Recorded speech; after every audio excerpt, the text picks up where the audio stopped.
અને નર્મદામાં સ્થાનિક સ્વરાજ્યની ચૂંટણી વચ્ચે લાફા કાંડનો મુદ્દો ચર્ચામાં આવ્યો છે.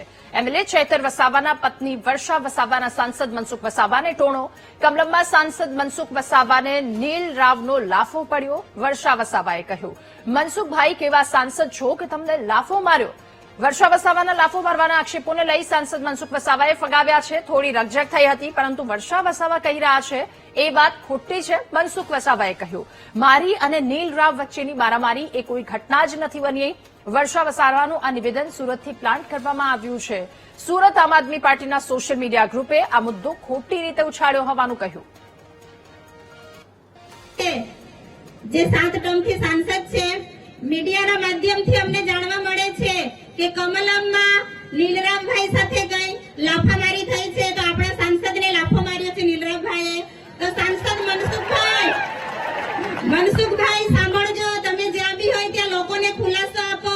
તમે 7 ટર્મથી સાંસદ છો, છતાં પણ તમારે લાફો ખાવો પડે. આ કેવા સાંસદ છો તમે કે તમારે લાફો ખાવો પડે? ઊંચા વાત બોલે હું સ્વીકારું છું, અહીંયા પૂરતું ને કોઈ પણ જગ્યાએ. એટલે વર્ષાબેન તો મારી દીકરી સમાન છે, એનો કોઈ વાંક નથી.